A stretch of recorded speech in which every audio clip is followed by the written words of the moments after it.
So question 1 in this tutorial deals with what we call the zero product rule.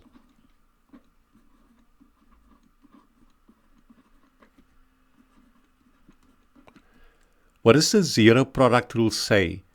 It says that if A times B equals 0, then A is equal to 0 or B is equal to 0. In other words, when we multiply two numbers and we get an answer of 0, one of them must be 0. Let's look at A here. So we have x times x minus 2 is equal to 0. So then, using the zero product rule, in this case x could be A and x minus 2 could be B. So that means that x is equal to 0 or x minus 2 is equal to 0. And here we can solve for x and we find x is equal to 2. So the answer then to this equation is x equals 0 or x equals 2. Then in B, we have 2x plus 3 times x minus 1 equals 0. Remember that brackets mean multiplication. So then by the zero product rule, if A times B is 0, A is 0 or B is 0, so by this rule, 2x plus 3 must be 0 or x minus 1 must be 0. And we can solve for x in each of these two equations. So 2x equals negative 3 and x is negative 3 over 2 here. And over here we have x equals 1. So then the solution to this equation will be x is negative 3 over 2 or x is 1. So here we have A multiplied by px plus q multiplied by x minus r equals 0. And we are also told that A isn't equal to 0 and neither is P. Now we can apply the zero product rule here. We are multiplying three things, but we are told that A isn't 0. So that means that px plus q must be 0 or x minus r must be 0 by the zero product rule.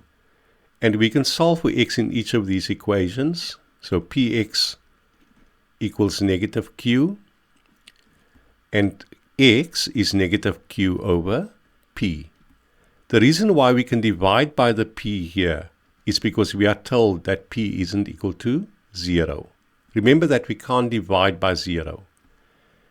We can solve the second equation, so x equals r. So the solution to this equation then is x is equal to negative q over p or x equals r. The second question in this tutorial deals with quadratic equations in the form ax squared plus bx equals 0. We know that any quadratic equation can be written in the form ax squared plus bx plus c equals 0. So when ax squared plus bx equals 0, c of course is 0. So we want to look at how to solve equations in this form. So let's look at A. We have x squared equals x. Now many students may be tempted to divide through by x. But we cannot ever divide through by a variable like x unless we know it's not equal to 0. What we do instead is we bring everything to the left-hand side. And now we can take out a common factor of x. And using the zero product rule, we see that x is equal to 0 or x minus 1 is equal to 0, in which case x will equal 1. Let's look at B. So here we have 2x squared minus 5x equals 0. So it's in this form, ax squared plus bx equals 0. So we can take out a common factor of x. and be left with x into 2x minus 5 equals 0. Then using the zero product rule, x will equal 0, or 2x minus 5 will equal 0, in which case x will equal 5 over 2. Let's look at C. Once again, we can take out a common factor of x. So here we have mx squared minus nx equals 0, and we are told that m isn't equal to 0. So we can take out a common factor of x.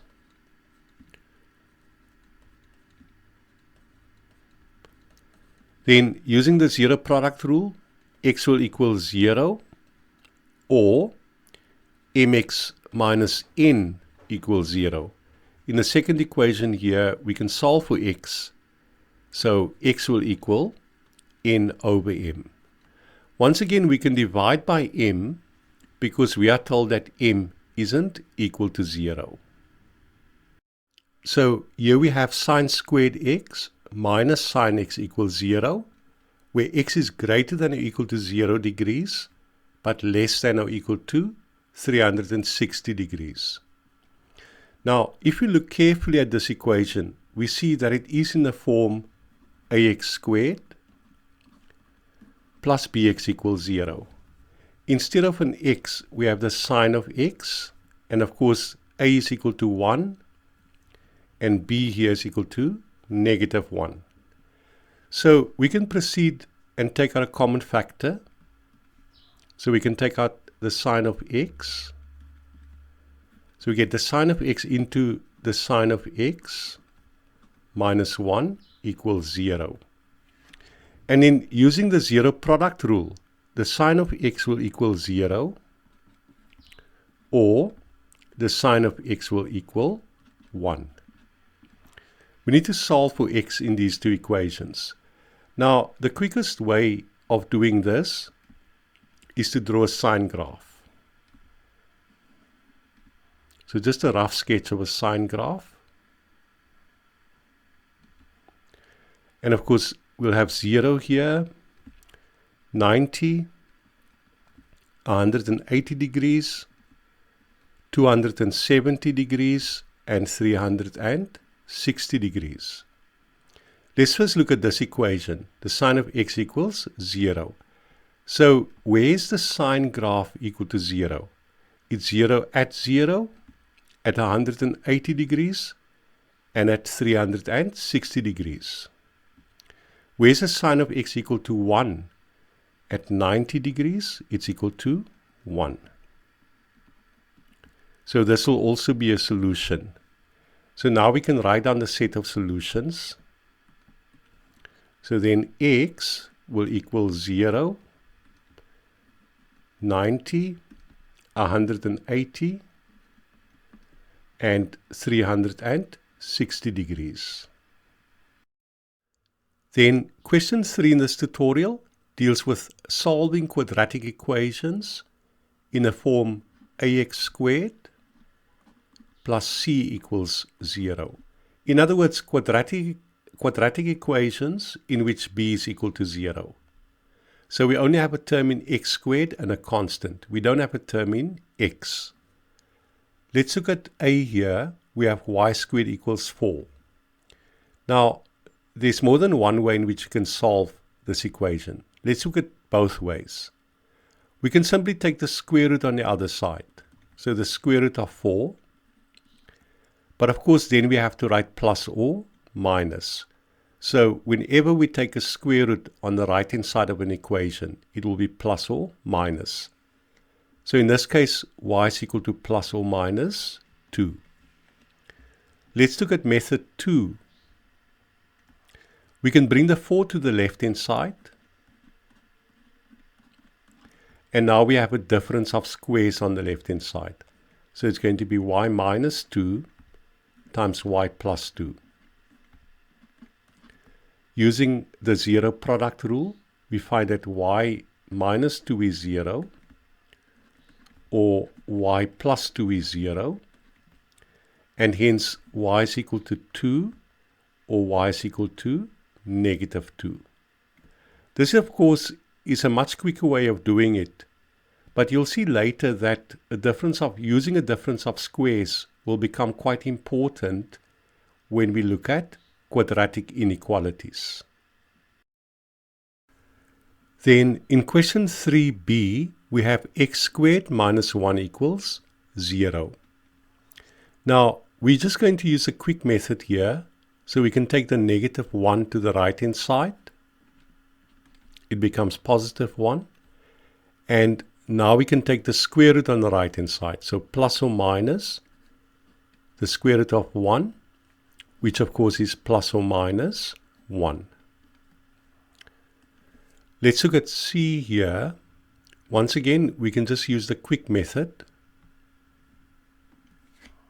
So we can take the -7 to the right-hand side. And then we can take the square root on the right-hand side. So plus or minus the square root of 7. Let's look at D. So here we have 4x squared minus 9 equals 0. Once again, we can just use the quick method. We can take the -9 to the right-hand side. Now we can divide by 4 on the right-hand side. And finally, we can take the square root on the right-hand side. So plus or minus the square root of 9 over 4, which of course is plus or minus 3 over 2. Let's look at question 3e. We have x minus 1 all squared minus 16 equals 0. There's more than one way in which we can solve this equation. We could square out, add all the like terms, and then factorize the resulting quadratic. However, there's another way, which I think is a bit quicker, which is by making x the subject of the formula in this equation. So we can first take the -16 to the right-hand side. Now we can take the square root on the right-hand side. So plus or minus the square root of 16, which is plus or minus 4. Now we can take the -1 to the right-hand side. So x equals 1 plus or minus 4. And simplifying this, of course, we see that x is 1 minus 4, which is -3, or x equals 1 plus 4, which is 5. Question 4 here deals with solving quadratic equations in the form ax squared plus bx plus c equals 0. In other words, solving trinomials. So let's look at A. We have 6 plus m minus m squared equals 0. We're going to rewrite this equation in this form. In other words, with descending powers of x. So it's -m squared plus m plus 6 equals 0. Before we factorize, we want to get rid of the minus in front of the m squared. And we can do so by multiplying through by -1.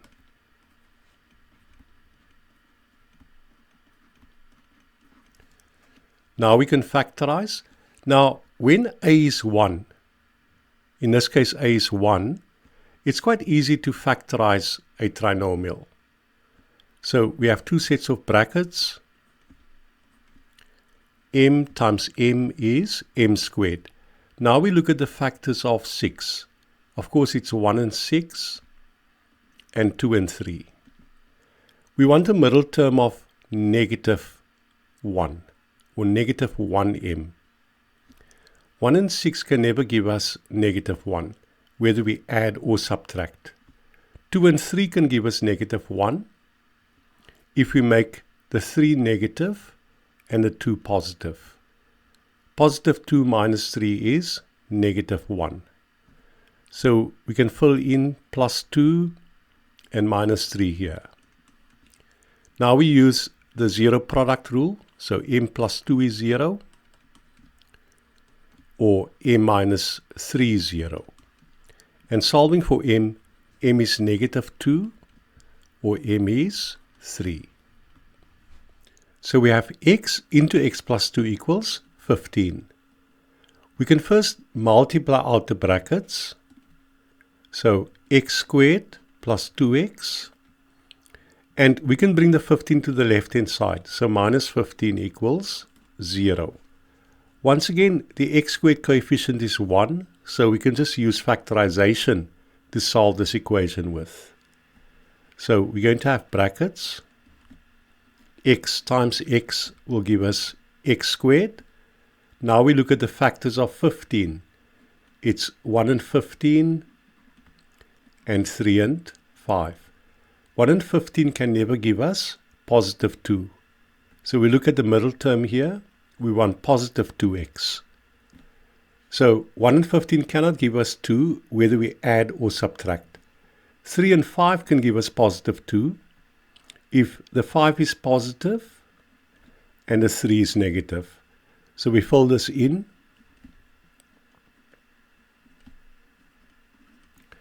Now we can use the zero product rule. So x minus 3 is 0, or x plus 5 is 0. And solving for x is equal to 3, or x is equal to negative 5. Let's look at C. We have x minus 3 times x plus 1 equals 3 into x plus 1. We can first multiply out the brackets. So we'll get x squared, then negative 3x plus 1x is negative 2x. And negative 3 times positive 1 is negative 3. We multiply out on the right-hand side as well. Now we can collect all the terms on the left-hand side and add like terms. So negative 2x minus 3x is negative 5x. And negative 3 minus 3 is negative 6. Now we can factorize. So we know that x times x will give us x squared. We need to look at factors of 6. So, of course, it's 1 and 6 and 2 and 3. Let's try 1 and 6. So, we need a middle term of negative 5x. 1 and 6 can give us negative 5 if the 1 is positive and the 6 is negative. 2 and 3 can also give us negative 5 if both are negative. However, we need to get negative 6 here. Negative 2 times negative 3 will give us positive 6, and we need to get negative 6. So we know negative 2 and negative 3 won't work. So it's going to be 1 and negative 6. So plus 1 minus 6. Now we solve for x. So x plus 1 is 0, or x minus 6 is 0. And hence x is equal to negative 1, or x is equal to 6. Then going on to E,